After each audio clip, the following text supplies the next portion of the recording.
The day should start with thoughts of goodwill, reminding ourselves that we want a true happiness.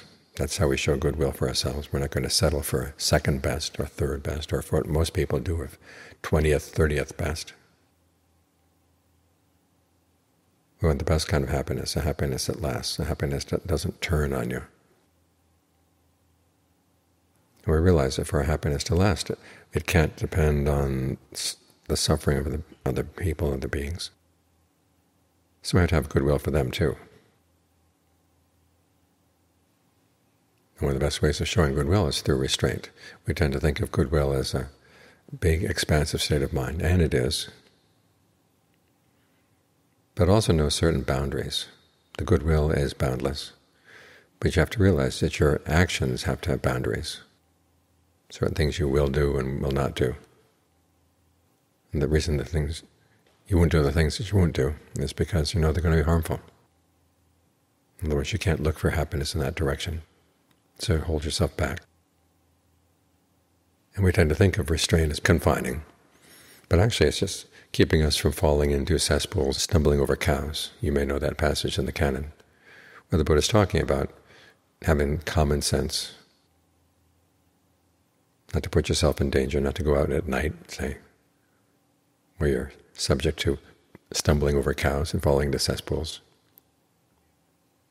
In other words, you know how to avoid problems that don't really have to be taken on. In the same way here, if you see that there's a certain advantage that would come from killing or stealing or lying, you say, okay, that has nothing to do with me. I'm going to look for my advantage, I'm going to look for my well-being someplace else. That way you're kind to yourself, kind to other beings, showing goodwill for yourself, goodwill for other beings. This is the whole principle of the precepts. You hold yourself back from unskillful behavior because you realize that it doesn't help anybody at all, and it's actually for your good that you're holding yourself back. If you really want to benefit other people, you get them to hold back. And John Sawat, when he was teaching here, would often stress this point of restraint. He saw Thai people coming to America and lifting a lot of the restraints that kept them well-behaved back in Thailand. And he saw it as a real waste. They really weren't looking after themselves. So he'd constantly stress this theme again and again and again, this theme of restraint, and how much happiness comes from restraint.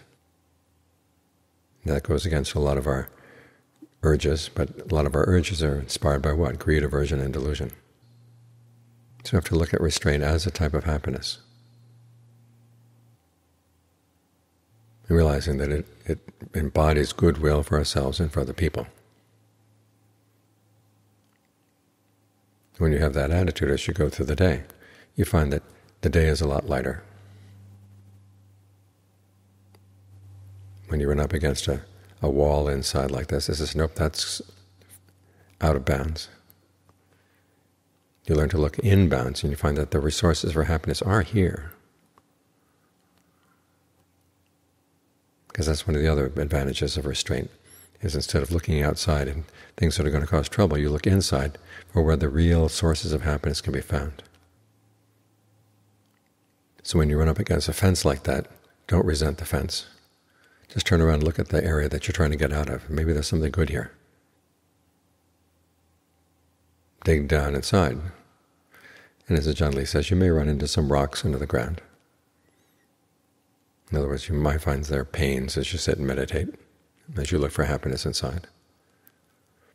But underneath the rock, he says, there's diamond.